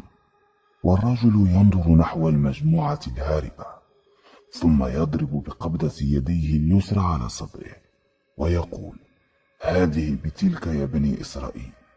ثم يصرخ: يا جنود، خذوا تابوت بني إسرائيل المسحور. ومن فضولي هرولت باتجاه الزمرة الهاربة لأعلم ما القصة، وعندما لحقتهم وجدتهم يبكون بكاء شديدا وهم يهرولون، وبعد أن خارت قواهم ألقوا بأجسادهم على الأرض، ودارت همهمات بينهم، فيقول أحدهم: لن تقم لبني إسرائيل قائمة بعد اليوم، ويقول آخر: الويل والثبور لنا، لقد أخذوا منا تابوت العهد، ويقول آخر: يا ليتني مت قبل هذا اليوم. ينجلي المشهد فجأة، وأرى مجموعة من الناس تتحدث مع رجل. للوهلة الأولى تشعر بعظمته وعلو مكانته. رجل من المجموعة يقول: يا نبي الله صموئيل، ادعو الله أن يقيم لنا ملكا فنقاتل في سبيل الله وننتقم من جالوت الذي أذلنا. قال صموئيل: أخشى إن كتب عليكم القتال ألا تقاتلوا وتفعلوا مثل أجدادكم مع نبي الله موسى، وتقولون اذهب أنت وربك فقاتلا إنها هنا قاعدون. قال الملأ: وكيف لا نقاتل وقد أخرجنا من ديارنا وقتل أبناؤنا وفقدنا تابوت العهد؟ صموئيل يتركهم ويمضي، ذهب كي يصلي إلى الله ويتضرع له بالدعاء والعبادة. وبعد وقت رجع لهم ويقول: أيها الناس، إن الله قد ملك عليكم طالوت. قال الملأ: أولم يجد الله غير طالوت؟ فنحن علية القوم، وأكثرهم مالا ونفوذا، وأكثرهم أتباعا، ونحن أحق بالملك منه، فهو فقير معدم. قال صموئيل: يا قوم، إن الله يعلم وأنتم لا تعلمون، فإن الله اصطفاه عليكم، وهو أقواكم جسما وأكثركم علما، الله حكيم ذو علم، وقد وضع الله لملكه علامة ودلالة، سوف تأتي الملائكة حاملة لتابوت العهد. بعدما رأى الناس تابوت العهد تحمله الملائكة ثم وضعته بين أيديهم، سلموا بالملك لطالوت. ثم مسح صموئيل الملك بالزيت. وأنا أعلم هذه العادة، فبني إسرائيل كانوا يمسحون ملوكهم بالزيت، ويسمى الملك ممسوحا أو مسيحا. وبعد مراسم تنصيب طالوت ملكا، بدأ مباشرة في تجهيز الجيش وإعداده لمقاتلة جالوت ومن معه من بني كنعان. وما إن تجهز الجيش حتى وقف طالوت خاطبا في جيشه: إنكم مارون بنهر الأردن، وغير مسموح لكم البتة، كما أمر الله نبيه صموئيل أن تشربوا من النار إلا مقدار غرفة باليد، ومن يشرب أكثر من ذلك فليس منا، ويترك الجيش ويرجع. وعند المرور شرب معظم الجنود من النهر وخالفوا الأمر، وعبر طالوت ومعه مجموعة قليلة. وعندما رأى من تبقى عدد جيش جالوت المهول، ارتعدوا من الخوف، فقال شاب فيهم أشقر مخاطبا الشعب كله: كم من فئة قليلة غلبت فئة كثيرة بإذن الله. ترجلت نحو جالوت ذاك الرجل المرعب، ورأيت ابتسامته الساخرة من جيش بني إسرائيل، ثم التفت بوجهه دون أن يلتفت بجسمه إلى جيشه وقال لهم: هذه المرة لا أريد أن ينجو أحد، يبدو أننا سنقاتل رجلا نجا من المعركة السابقة ولا يحب عائلته، فأتى بها كي نذبحها. فانفجر جيش طالوت بالضحك. توجهت مرة أخرى لجيش بني إسرائيل، ووقفت أمام طالوت الذي كان شاخصا ببصره إلى السماء ويتمتم بكلمات، وكان بجانبه مباشر صموئيل. فالتفت صموئيل لمن معه وقال لهم: أيها الناس، هنا تسقط كل الحسابات، لا يغرنكم كثرتهم ولا جمعهم، ولن تخذلكم قلتكم، فالله مولانا ولا مولى لهم. اضربوا أعناقهم بسم الله، وإن أفضل القرابين إلى الله اليوم دماؤهم. قال له ذاك الشاب الأشقر حديث السن: يا نبي الله، أما أنا فأكفيكم إن شاء الله جالوت. قال له صموئيل: ما اسمك؟ قال الشاب: أنا داود. قال له صموئيل: وكأني والله يا داود أرى مصرع جالوت. ثم التفت صموئيل إلى طالوت وقال له: توكل على الله. فقال طالوت للجنود وهو شاهر سيفه: الله أكبر، بسم الله، انطلقوا. التقى الجمعان. كان المشهد أقرب ما يكون من هجوم مجموعة من الأسود تعد على أصابع اليد الواحدة على قطيع من الجاموس الذي لا يحصى عدده. كانت المعركة قائمة على قدم وساق، ولكن كانت هناك معركة أخرى داخل المعركة. فمنذ بداية المعركة انطلق داود كطائر كاسر يطارد فريسته، وما إن وجد فريسته إلى أن المنظر غريب. فمقارنة حجم داود مع حجم جالوت كمقارنة أسد ضار بفيل إفريقي ضخم، رغم أن الأسد في العادة لا يجرؤ على مهاجمة الفيل الإفريقي الضخم. لأن ما في قلبه من الشجاعة لا يسعفه بأن يخوض معركة من المؤكد أنها انتحار. أستغفر الله، لم أرد أبدا التقليل من داود، فجسمه وحجم داود الطبيعي مثل باقي الجنود، ولكن غير طبيعي في هذه المعركة هو حجم جالوت من جانب، وكذلك حجم طالوت من جانب آخر. حجمهما ضخم جدا مقارنة ببقية الجند. عندما أصبح داود مقابل جالوت، قام جالوت بإشهار سيفه الذي كان الفرق بينه وبين سيف داود كالفارق بين الساطور وسكينة الطعام. ووجه جالوت ضربة قوية جدا لداود، من قوتها وسرعتها تسمع صوت شقها للهواء، فتحرك داود متحاشيا تلك الضربة، فاستقرت بجانب قدم داود، ومن قوتها غاص نصف السيف في الأرض. ووجه داود ضربة على يد جالوت، فترك جالوت السيف، فتقدم داود مسرعا بحيث أنه وضع نفسه حائلا بين جالوت وسيفه. عندها تبدلت تلك الابتسامة الساخرة التي كانت على وجه جالوت قبل المعركة لنظرات خوف. الآن هو بدون سلاح، والشاب الذي أمامه معه السلاح. حينها رمى داود السيف ووثب على جالوت بكل قوته، ووجه له ضربات سريعة بقبضة يده حتى خر جسده على الأرض ويعلوه داود. فأمسك داود بحجر كان بقرب رأس جالوت، واستجمع داود قوته وانهال على وجه جالوت بالحجر في ضربات متتالية حتى شدق وجهه، فلم يعد لوجه جالوت ملامح. فقام وصرخ: الله أكبر، مات عدو الله. في الوقت نفسه كانت الغلبة لبني إسرائيل في المحيط، فقد انهزم الكنعانيون نفسيا قبل أن ينهزموا فعليا برؤيتهم لجثة جالوت. وفي هذا الوقت أثخن في جيش طالوت فقتل الكثير وفر الباقي. وجاء صموئيل ونظر إليهم وقال: الحمد لله الذي نصرنا وأعزنا.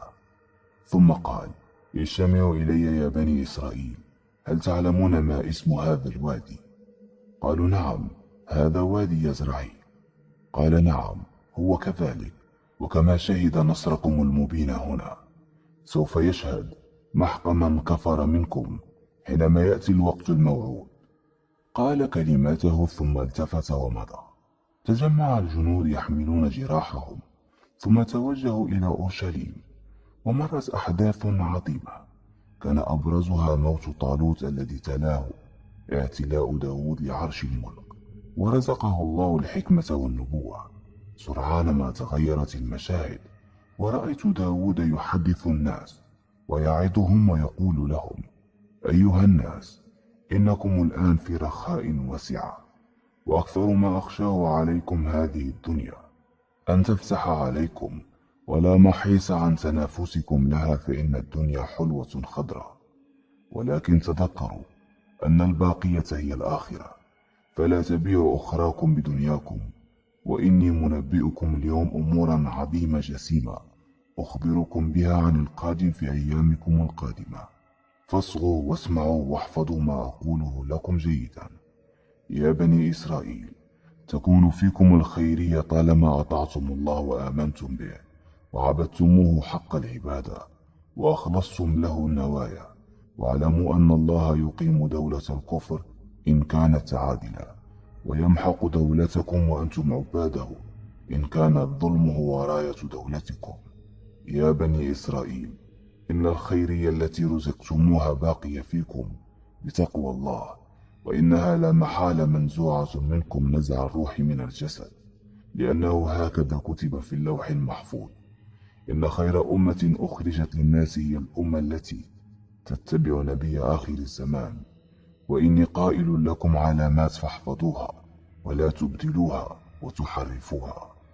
يا قوم، يا بني إسرائيل، أيها الناس، إن النبي الأعظم من نسل إسماعيل.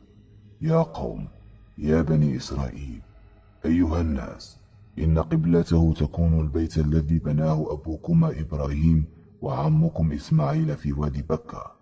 يا قوم، يا بني إسرائيل، أيها الناس، إنه له صاحب يلقب بالصديق، يا قوم، يا بني إسرائيل، أيها الناس، سيكون نبيا مقاتلا يسحق أعداءه ويفتح أتباعه مملكة ماد وفارس. يا قوم، يا بني إسرائيل، أيها الناس، إن من علاماته أن يتزوج بنت ملك اليهود في أرض تيماء. يا قوم، يا بني إسرائيل، أيها الناس، إنه يحيي حج بيت إبراهيم. خذوا هذه الكلمة عني واحفظوها جيدا ولا تنسوها. الصالحون يرثون الأرض، لأنه عندما يأتيكم هذا النبي سيخبركم أني قلت لكم أن الأرض يرثها الصالحون. إذا كنتم أنتم الصالحون الآن، فأتباع هذا النبي هم الصالحون آخر الزمان. وإن أردتم أن تكونوا من الصالحين فلا يسعكم إلا اتباع هذا النبي. وأما من كفر منكم فسيكون جزاؤه الإبادة في المعركة الخاتمة التي تجمع بين أتباع هذا النبي آخر الزمان وبين من كفر من بني إسرائيل آخر الزمان في وادي يزرعيل.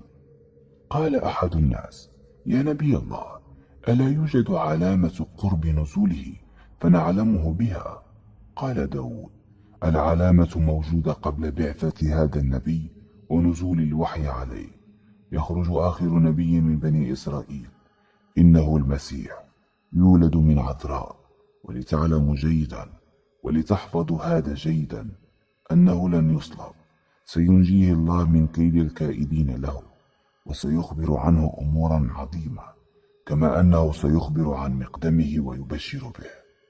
أعيدها لكم مرة أخرى: لن يصلب المسيح، بل سيرفعه الله إلى السماء وينزل آخر الزمان، حيث تأكل الأسود التبن ويرعى الذئب الغنم، ويكون أتباعه من أتباع نبي آخر الزمان، ويحدث هذا الأمن بعد قتله للدجال.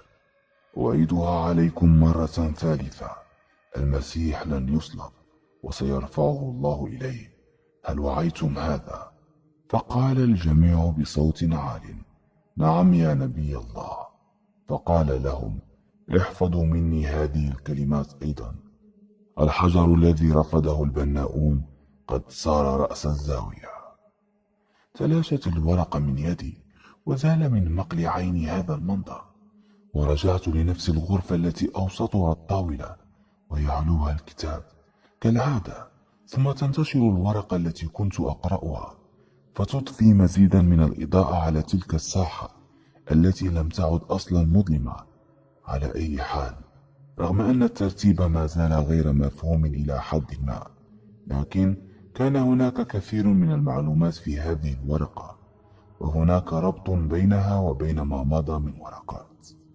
فمثلا كان آخر كلامه: الحجر الذي رفضه البناؤون قد صار رأس الزاوية. هناك لفظ الحجر هو نفس الرمز الذي جاء بورقة دانيال، فيتضح معنى الجملة أن النبي الذي رفضه بني إسرائيل سيصبح هو رأس الزاوية، أي أنه أعظم موضع فيها. وكذلك تكررت كلمات ورقة أشعياء مع كلام داود بخصوص نبي آخر الزمان.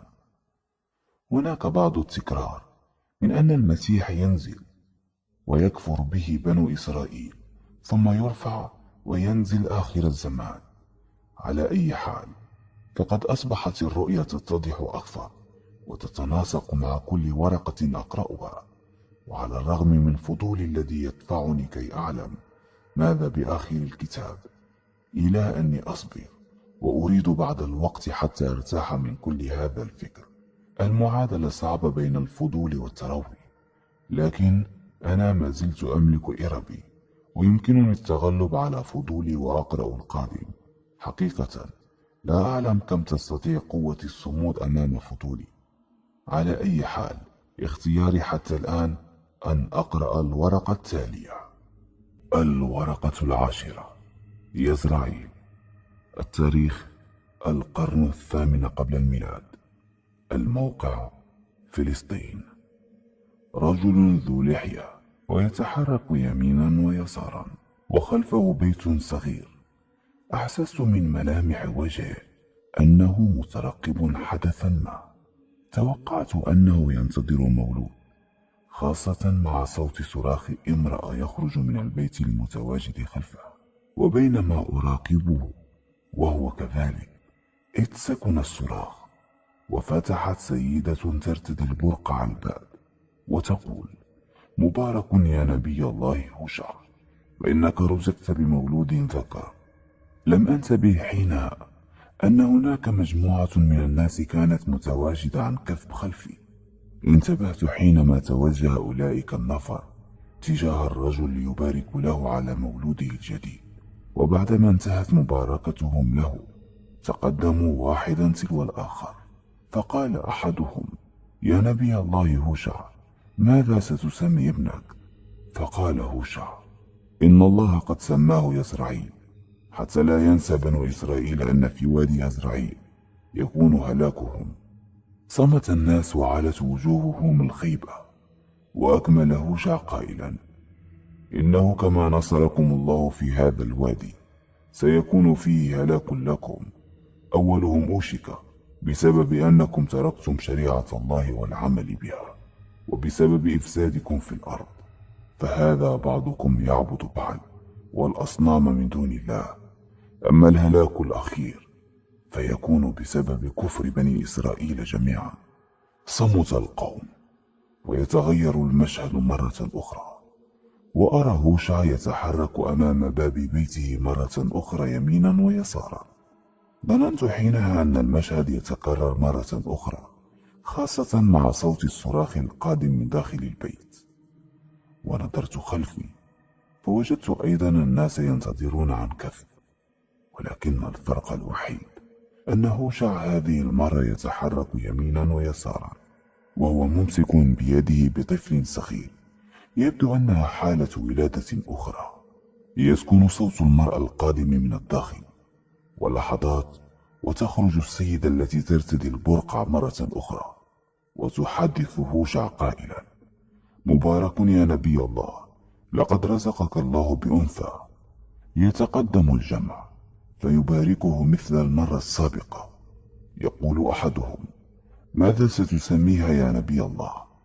فقال هوشع: إن الله قد سماها نور حامة، اسم عبري معناه لا رحمة. ثم أكمل شورى: لأن الله أخبرني أنه لن يرحم بني إسرائيل، وسوف ينزعهم نزعا. لم يقل أحد من الحضور أي كلمة ولا تعليق، ثم انصرفوا. ما هذا؟ أرى مرة ثالثة هوشع يتجول يمينا وشمالا، وخلفه باب البيت الذي يخرج منه صراخ المرأة، والناس ترتقب معه، وبجانب هوشع طفل وطفلة. يبدو أنها حالة ولادة ثالثة، ولكن ماذا سيكون؟ ولد أم أنثى؟ والأهم من ذلك كله، يا ترى ماذا سيكون الاسم وما معناه؟ سكن الصراخ، وخرجت نفس السيدة التي ترتدي البرقع وقالت: مبارك يا نبي الله، قد رزقك الله بولد. وبارك له الحضور كما باركاه في المباركتين السابقتين. وبعد أن انتهوا من المباركة، سأل أحدهم: يا نبي الله، بماذا سمى الله الغلام؟ عسى أن يكون الاسم فال خير على بني إسرائيل. قال هوشع: ومن أين يأتي التفاؤل؟ وبنو إسرائيل غارقين في إفسادهم. إن كان الاسمين السابقين ضربتي سيف، فالاسم الثالث هو قذفة بمنجنيق. من أين تريدون أن يأتي الخير وبنو إسرائيل مفسدون في الأرض؟ الناس في صمت ولا شيء غير الصمت فيسمع.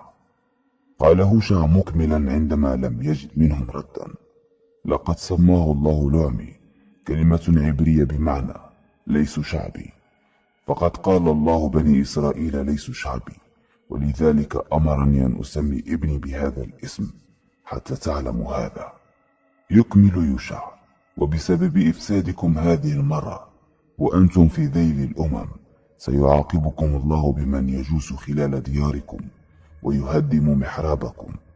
أما عندما تفسدون في الأرض وتعلون علوا كبيرا، فسيكون هذا الوعد الثاني والأخير، فلا وجود لبني إسرائيل بعدها، فوجئت باهتزاز ما أرى ورجوعي مرة أخرى للساحة التي بأوسطها الطاولة والتي فوقها الكتاب، وانتشرت الصفحة كضياء ينير أرجاء الساحة التي أصبحت مضاءة وكأن بداخلها شمس.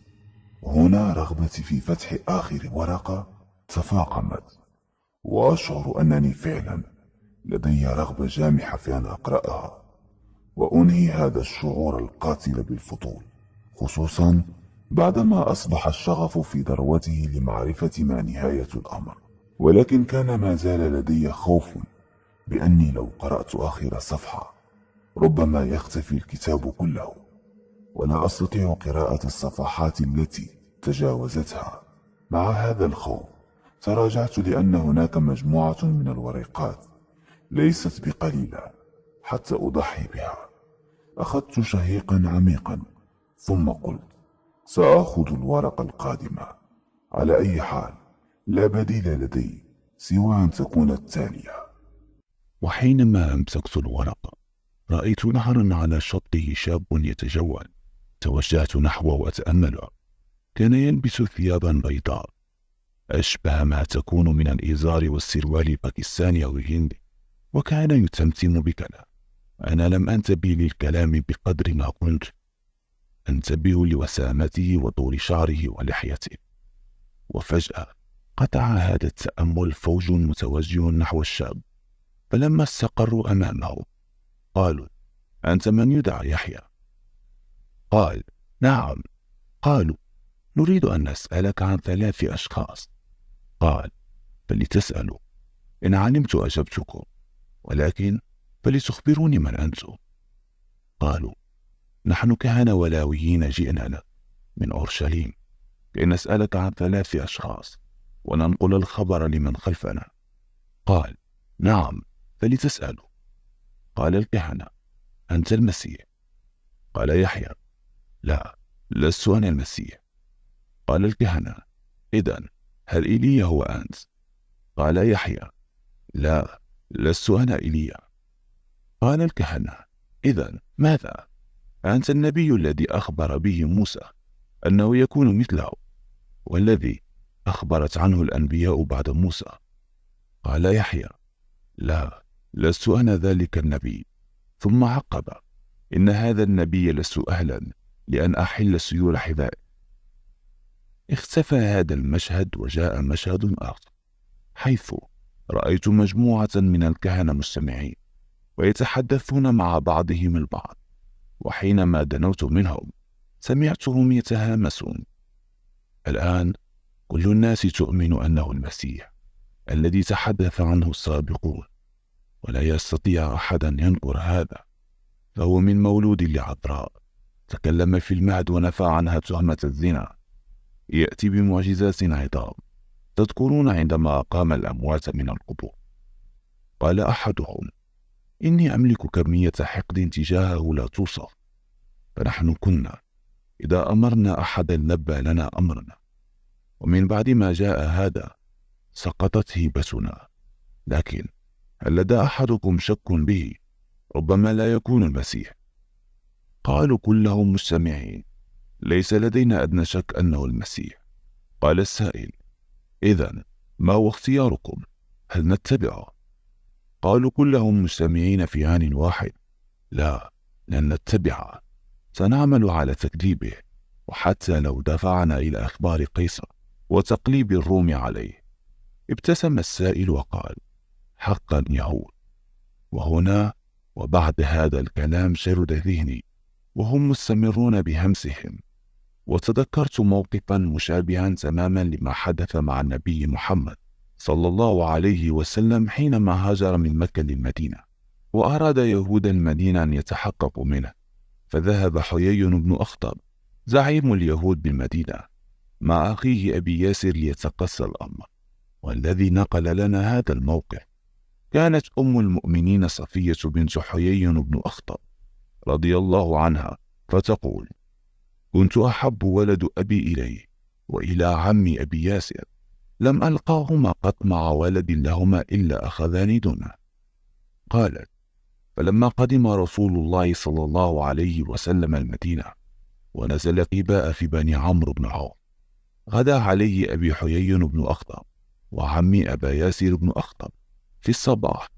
قالت: ألم يرجع حتى كان مع غروب الشمس؟ قالت: فأتيا كالين كسلانين ساقطين يمشيان الهوينا. قالت: فهششت إليهما كما كنت أصنع، فوالله ما التفت إلي واحد منهما مع ما بهما من الغم.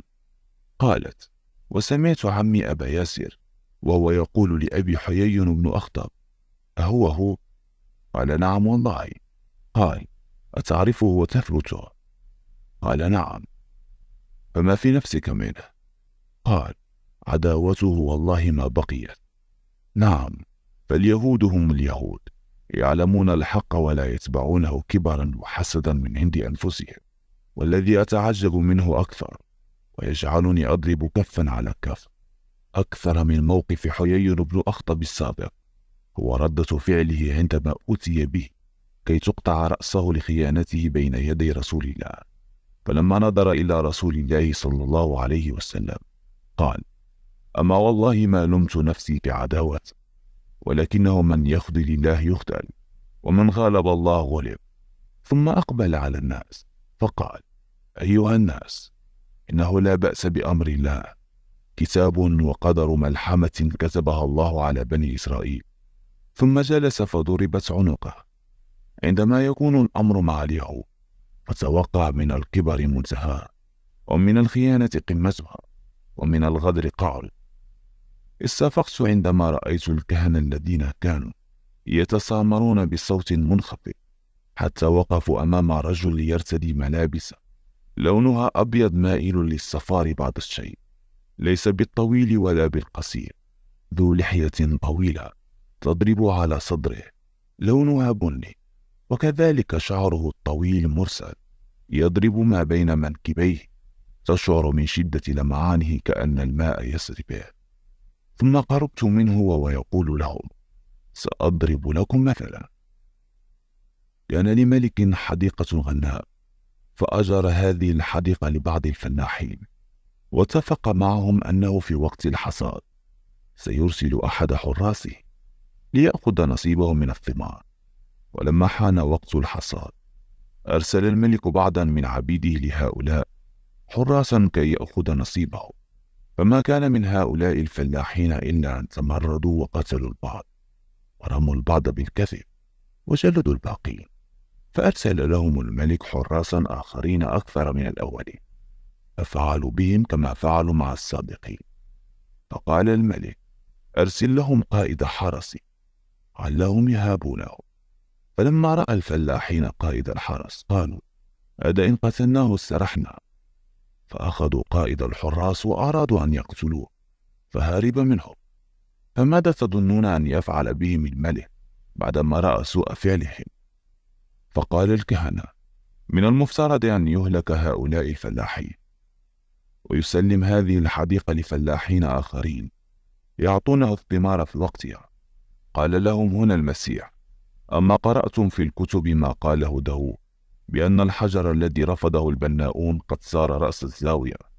من أراد أن يسقط على هذا الحجر سيتحطم، وإذا سقط هذا الحجر على أحد فسوف يسحق. ثم أكمل المسيح: الحق أقول لكم، إن ملكوت الله ينزع منكم ويعطى لأمة تعمل أثماره. حينها ارتسم على وجوه الكهنة الحق، وتركوه ومشوا وكأنهم فهموا مراده. ثم قال بعضهم: دعونا نمسكه ونقتله. قال الآخرون: وكيف نمسكه وكل المتواجدين الآن يعلمون أنه المسيح؟ لا نستطيع. تغير المشهد، وإذ بي أجد المسيح وحوله 12 رجلا يجلسون على مائدة يأكلون منها، عليها طعام لم أرى على هذه الدنيا مثله. وبعد انتهائهم من الطعام قال لهم المسيح: إنه قرب وقت رفعه إلى السماء. قال له 12 رجلا في نفس واحد: لا يا معلم، ابقى معنا. قال المسيح: إنه خير لكم أن أنطلق وأرفع حتى يأتيكم أحمد. ثم بكى المسيح وقال: فليكن ملعونا من يقول إني ابن الله. قالوا بتعجب: ومن سيقول هذا؟ قال المسيح: سيكون هناك الكثير والكثير من يقول هذا القول، ألا إنني رسول قد أرسلني الله إليكم، وأجرى الله على يدي معجزات فعلتها بإذنه، وها أنتم ترون كهنة اليهود غلبوا علي الروم يريدون قتلي، ولا محالة إني ذاهب ليتم ما نبأ به داود والعهد القديم عني، فأنزل آخر الزمان فينصرني أتباع أحمد.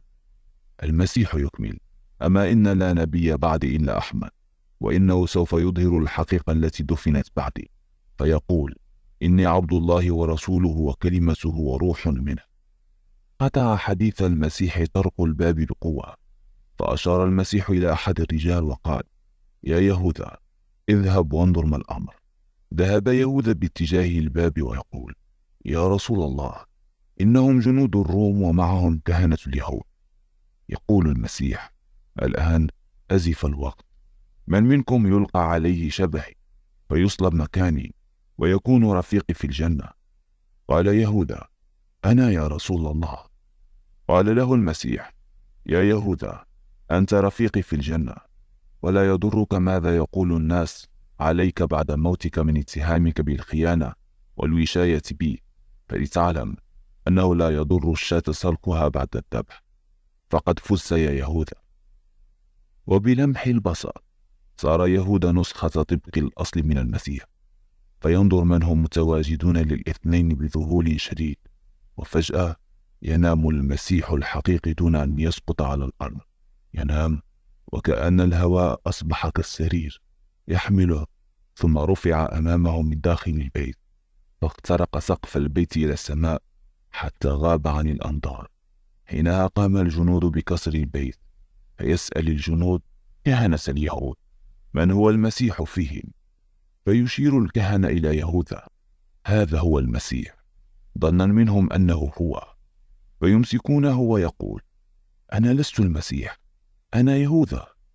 ويضحك الجنود والكهنة، فأخذوه وجلدوه وألبسوه لبس النساء، وجعلوه يحمل صليبه على كتفه. وبينما هو يسير إذ بصق عليه كهنة اليهود، ثم يعلقونه على الصليب في جبل الجمجمة، ويموت هناك يهوذا وهو يقول: لست أنا المسيح. حينها تلاشت الورقة من يدي. رجعت البيت الذي أصبح مشرقا، ورأيت الطاولة وفوقها الكتاب الخشبي، وليس أمامي إلا أن أمسك الورقة التالية، خاصة عندما رأيتها مقطوع جزء كبير منها. الورقة 12: العلامات. هذه هي الصفحة الوحيدة التي ليس لها وقت معروف ولا مكان معين. عجبت عندما رأيتها هكذا، مما دفعني بقوة لاكتشاف ما بها، ولم أتردد لحظة مطلقا في مسكها، فبسطت يدي إليها وأمسكتها. وما إن أمسكتها إلا ورأيت الدنيا تتزلزل وتتغير من حولي، حتى غاب عني مشهد البيت، ورأيت ذلك الرجل الذي رأيته من قبل، إنه دانيال، كان مجتمعا مع اليهود ويقول لهم: إن البيت قد هدم، وهذا جزاء إفسادكم، وما حدث من نبوخذ نصر لكم إلا حصاد أيديكم وألسنتكم. أتعجبون أنتم من هدم بيت الله بأورشليم؟ إن كنتم تعجبون، فسيأتي يوم وتهدمون أنتم المسجد لتقيموا مكانه رجسة الخراب، وما إن يحدث هذا إلا علامة زوالكم ونهايتكم، فإن لكم موعدا مع أتباع نبي آخر الزمان، سوف يدخلون القدس زاحفين من قبل المشرق منها هنا، من قبل أرض شنعار، فيتبر ما علوتم تتبيرا. يزول هذا المشهد ويأتي مشهد آخر، رجل يصيح في بني إسرائيل، لم أره من قبل، ولكن كان من حوله يدعونه بنبي الله أرميا، وهو يقول: سوف يأتون يوما قاصدين هلاككم، ويجتمعون حول القدس، ويقطعون شجر الغرقد، يقولون لبعضهم سلاما سلاما، أما أنتم فلا سلام. يا بني إسرائيل، أنتم صنعتم الرجس والفساد، ووقت عقاب الله لا تتراجعون عن إفسادكم. سوف يكون عقابكم وخيما كما قال الرب، لأنكم ترفضون شريعة الرب. وقال للرب: كلهم مفسدون عاصون متمردون، لذلك ستجمع لهم الأمة العظيمة وتستأصل شأفتهم. يزول هذا المشهد مجددا، وإذا برجل يقول لبني إسرائيل: يا بني إسرائيل، أنا يوحنا اللاهوتي، أو ما كفاكم تكذيبكم للمسيح ابن مريم؟ إني رأيت رؤية عظيمة هي لكم نذير. رأيت أنكم تجمعون ملوك الأرض كلها من الشمال والجنوب والشرق والغرب، تجمعونهم كي يقاتلون أتباع الصادق الأمين، وتعبرون لهم من نهر الفرات. حينها يكون نهر الفرات جافا، ثم تقاتلونهم فينتصرون فيهلكونكم، ومن كثرة الجثث تغطي الطيور السماء فلا ترى الشمس. إن الجنود الذين يهلكونكم من أرض شنعار وأشور. يزول هذا المنظر، رأيت رجلا آخر يدعوه من حوله حزقيال، يقول لهم: أما القادمون نحوكم من شنعار وأشور فهم كالنمور والصقور، يستمعون لكم من جميع الأرض، وتجمعون لهم أنتم جميع من في الأرض. قلوبهم كزبر الحديد، لا يخشون الملوك، قوتهم مستمدة من إلههم، ترتعب قلوبكم منهم، لا يتركوكم حتى يفنوكم، فيقيموا شريعة الله في أرضه. وهنا اهتز المكان. رجعت لنفس الساحة التي أصبح فيها الضوء يتلألأ من شدة الإنارة، وأمامي الكتاب مستقر على تلك الطاولة، ودون تردد أمسكت الورقة التالية. الورقة 13، الوعد الثاني، التاريخ، المستقبل، المكان، أرض الموعد. أما هذه الورقة فانقبض قلبي حينما رأيت عليها رسمة لوسيفر. شكل الرسمة بشع. أول ما يرد في ذهني كأنه الشيطان، ولكن الرسمة مختلفة عن الرسمات المعروفة. ثمة شيء غريب غير موجود في نظيراتها حقا. لم أرى مثل هذه الرسمة من قبل. فرأس لوسيفر مقطوعة وملقاة بين قدميه، وتنزف ذهبا وكنوزا. وقفت بعد الوقت أتأمل تلك الرسمة، وترددت أن أمسكها، ولكن تحسنت بالأبطار ثم أمسكتها. اختفت الورقة من يدي، وتغير المكان حولي. ثم رأيت مرجا واسعا مليئا بالحشائش الخضراء، والنسور تحلق في السماء، ويسري بهذا الوادي جداول صغيرة تجري فيها الدماء.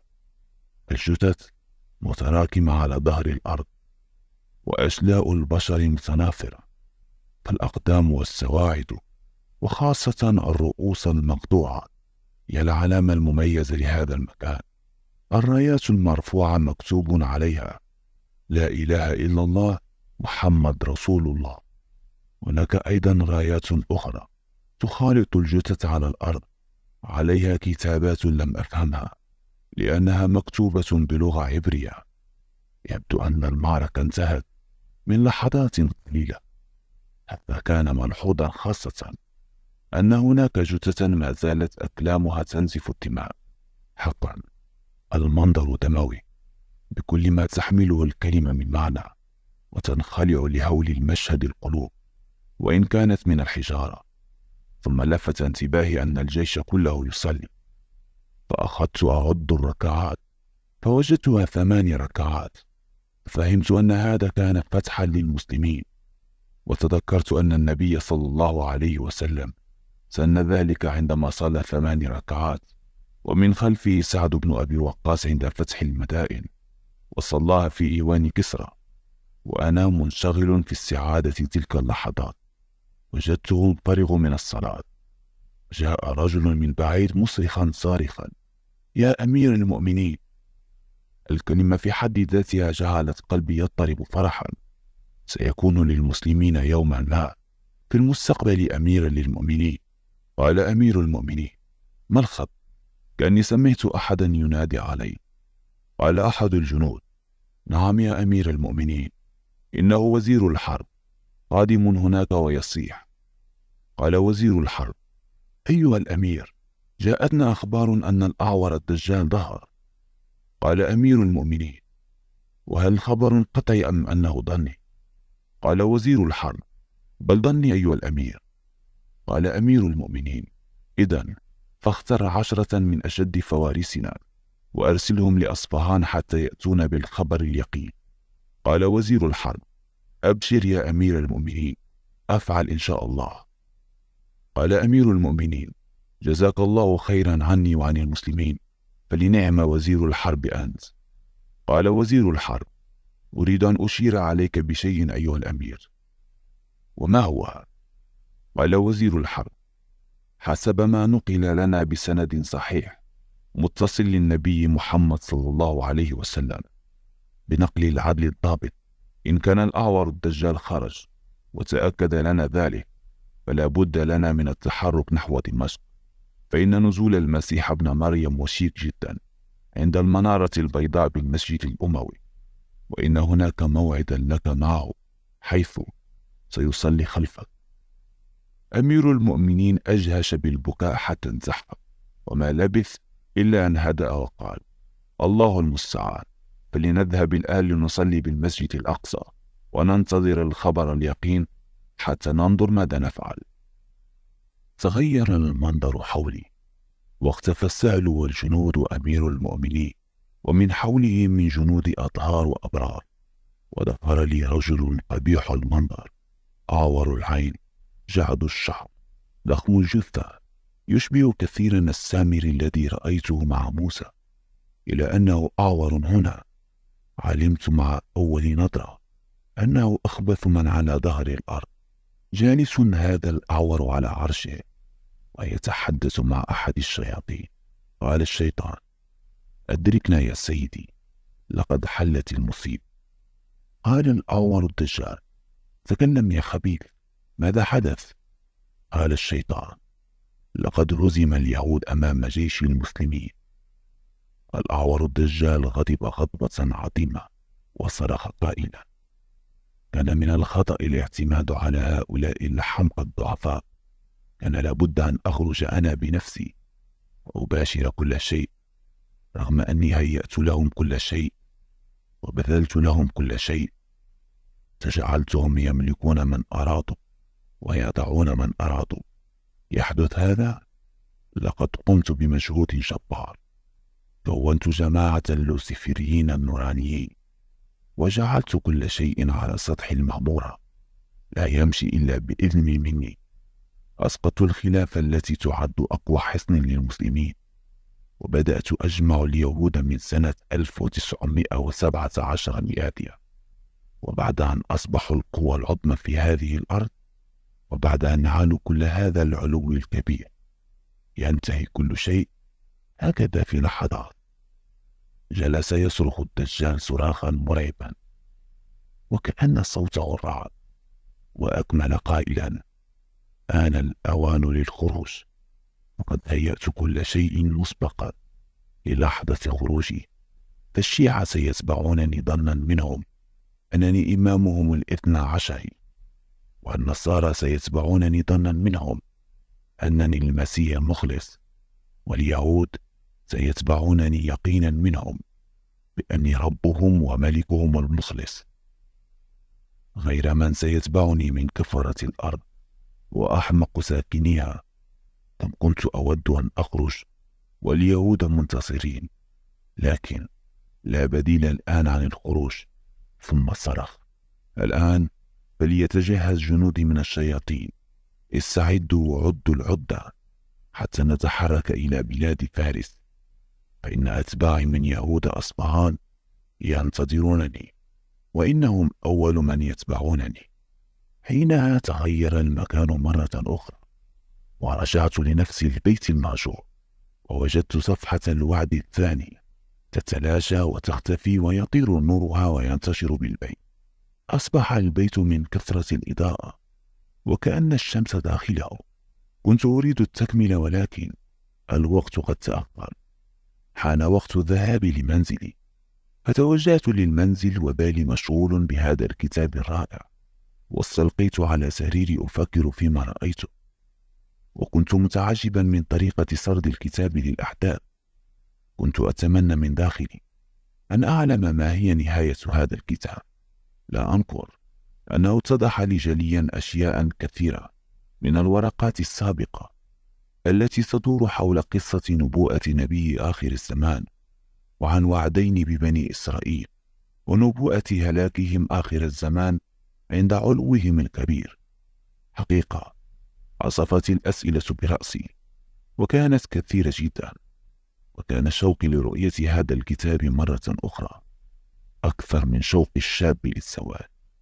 جلست هكذا حتى غطست في نوم عميق، ثم استيقظت مع ضوء النهار، ولبست ملابسي مسرعا، حتى أن زوجتي قالت لي: ما لك يا أبا حمزة، ترتدي ملابسك مقلوبة؟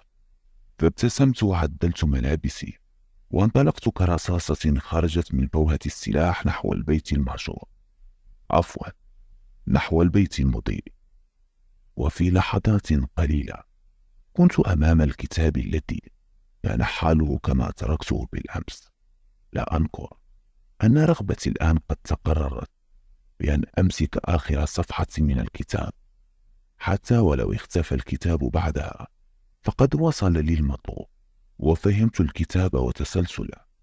مددت يدي دون تردد، فأمسكت الصفحات التي لم أقرأها بعد، وحاولت قلبها، وكانت ثقيلة جدا وكأنها طن من الحديد. مرت عدة محاولات، وأخيرا نجحت، وبمجرد قلبها وجدت الكتاب خرجت منه نارا عظيمة، ولم أستطع أن أمسك أي من صفحاته. ثم بدأ الكتاب في التلاشي شيئا فشيئا حتى اختفى تماما من أمامي. ثم اهتزت الطاولة الخشبية وغاصت داخل الأرض. البيت كله يهتز بقوة، وبلاط الأرض يضيء. ثم صدر ضوء عظيم في المكان، لم أستطع معه أن أرى شيئا، ولم أقدر على فتح عيني من شدة الضوء، فقمت بإغلاق عيني، ومن شدة الضوء كأني أبصره وأنا مغلق عيني. ثم صار الضوء تنخفض حدته تدريجيا، وبعد أن شعرت أنه ذهب فتحت أجفاني، ثم رأيت شيئا في البيت لم أره منه. وجدت مكان الطاولة التي غارت بالأرض نفقا، فاقتربت منه ونظرت إليه، فإذا بي أرى سلالم ودرجاته إلى الأسفل. وفي نهاية هذا النفق حاولت أن أحدق بنظري لأرى ما في هذا الممر، ولكن لم يسعفني نظري للتحقق من شيء بسبب الظلام المنتشر. وقلت لنفسي: وما الضير من أن أنزل السلالم وأرى بأم عيني ما يوجد بالممر؟ وضعت قدمي على أول درجة فأضاءت، ووضعت قدمي الأخرى على الدرجة التي تليها فأضاءت أيضا، وبعد 14 درجة انتهت تلك الدرجات، وأصبحت في أول الممر الخاص بذلك النفق، ولا يظهر لي سوى بضعة أمتار فيه، إلى أنني لاحظت أن الممر ينحدر للأسفل، فقررت أن أتقدم. وكلما تقدمت أضاءت القناديل المتواجدة بجانباته. عندما أكون بموازاتها كان نزول المنحدر سهلا جدا، وبعد أن سلكت بالنفق حوالي 30 وجدته انعطف عدة انعطافات شديدة يمينا ويسارا. جلست بالمنحدرات ولم أستطع أن أكمل، لأني بدأت أشعر بضيق في التنفس. حينها قررت الرجوع مسرعا، وكان الصعود صعبا إلى حد كبير. تماسكت حتى وصلت عند السلالم، فجثوت على ركبتي، وأخذت أنفاسي تتسارع، وأحسست بالراحة لتوفر الهواء. وقلت: غدا أحاول مرة أخرى إن شاء الله أن أصل لنهاية الممر. وبما أن الأشياء المفقودة لا نتذكرها إلا بينما نحن نصلي، فكذلك الأفكار لا تأتيك إلا وأنت نائم. وبينما أنا مستلق على أريكتي أطلب النوم، أرقت الأفكار رأسي وشغلت ذهني. ما الطريق إلى بلوغ آخر النفق؟ أنا لا أعلم كم طوله، وكذا صعوبة التنفس به، تمثل عائقا كبيرا بالأسفل. فمثلا لو قمت بالجري في البداية حتى أصل للنهاية، فبلا شك ستخور قواي ولا أستطيع أن أخرج من الممر إن استنفذت كل جهدي. فقلت أنزل بخطوات سريعة، وسيساعدني انحدار النفق في الوصول بسرعة لمنتهى، ثم أستعين بكل طاقتي وقوتي بالرجوع جريا، ولكن لا أعلم كم يبلغ طول النفق. ثم طرقت رأسي فكرة مع بساطتها إلى أنها رائعة، فقلت أجلب خرطوما طويلا طوله 200 متر، وأثبت طرفه عند السلم، وأخذ طرفه الآخر معي، أتنفس منه عندما يقل الهواء. وبمجرد أن وجدت هذا الحل لم أشعر بنفسي ونمت.